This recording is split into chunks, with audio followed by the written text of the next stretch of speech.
And now for something totally different. It's been about 2 years since I got on an airplane and flew over to Germany for a visit for the first time in many years.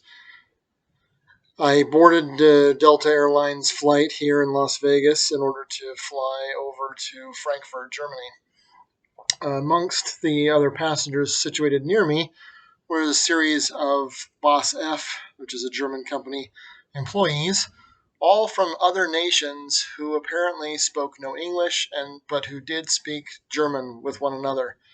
So first of all, that's an interesting comment is that the people who worked for that company all made an effort to speak the language so that they could speak to each other at the company rather than expecting Boss F to learn Turkish, which is what the guy sitting right next to me spoke. In any case, here's where the lighthearted part of this comes in. Because none of these other passengers around me in any of the adjacent rows spoke English, over time it became necessary for me to interface with the stewardess on their behalf. She spoke only, well, she didn't speak any German. I don't know if she spoke any other language. I also spoke some Italian and broken French for some of the other immediate passengers in the immediate vicinity. And at one point, after I woke up the guy next to me, asked him about dinner, asked her if there was any more, and talked back and forth with them all. The stewardess looked at me and said, I just want you to know that you speak very good English.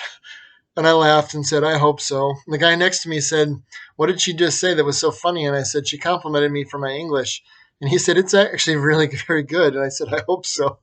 Your German's good too. I said, I hope so. It's been a long time since I was there last. Um, I am a native born English speaker, and it is sort of an interesting conundrum of life when, in having to interface with people who speak other languages, as an American, everyone assumes you don't speak any, even your own, very let alone very well. And where this woman felt that I must not possibly be an American because I didn't speak anything else. So to skip to the other interesting and funny part of this, so we get off the plane in Frankfurt to make the story as short as possible and head over to passport control. The the people that I'm sitting near in the plane are all residents of the EU, and so they go to one area where apparently in Frankfurt there's a biometric scanner that scans your face and your passport and lets you through without having to actually talk to a real person.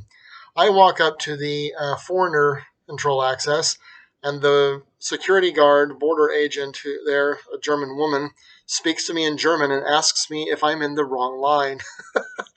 Whereupon I produce my American passport and say no in German. I believe I'm in the correct one.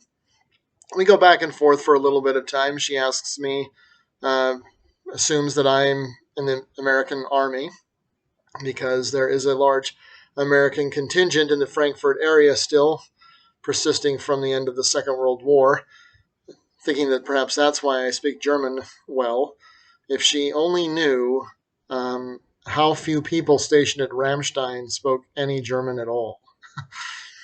Uh, Till eventually, I've been having this conversation entirely with her in German, and there's an American family standing behind me, and he says to his wife, "I think we're in the wrong line." And whereupon I turn around and say, "No, this is the correct line. She just doesn't realize that that I'm an American too." Um, it's funny that sometimes people just make assumptions about you because of things you can or cannot do. The people on the plane made assumptions that I must not be an American because I spoke any other language other than English. The stewardess thought I must not be an American for the same reason. And the border guards in Germany thought I must be a European because I was able to do things that most Americans cannot. Now, granted, when I lived in Germany before, despite not having a beard at the time, because of my linguistic ability, everyone assumed that I was Danish. I am ancestrally Danish and Swedish, so maybe that's a fair assumption. But it is very interesting that while he speaks German, he must not be an American, is the assumption. Especially since this border guard knows there is an American contingency at Ramstein Air Base, so it's conceivable that any person at any time presenting an American passport might be an agent of the American government. I'm grateful for my linguistic ability. I'm grateful for the opportunity it presented to meet, talk to, and help these individuals who were otherwise unable to act for themselves. I don't know why I am a self-didactic polyglot, but I am for some reason. And maybe it's just for moments like this to help people in need and give myself a different perspective on who we are and what actually brings us together.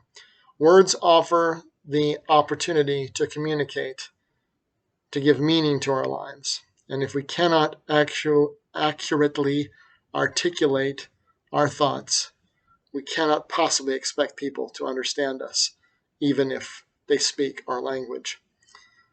Consider that this Christmas season as you try to talk to other people, to try to actually communicate, to speak their language, to understand them, and not just the words they say.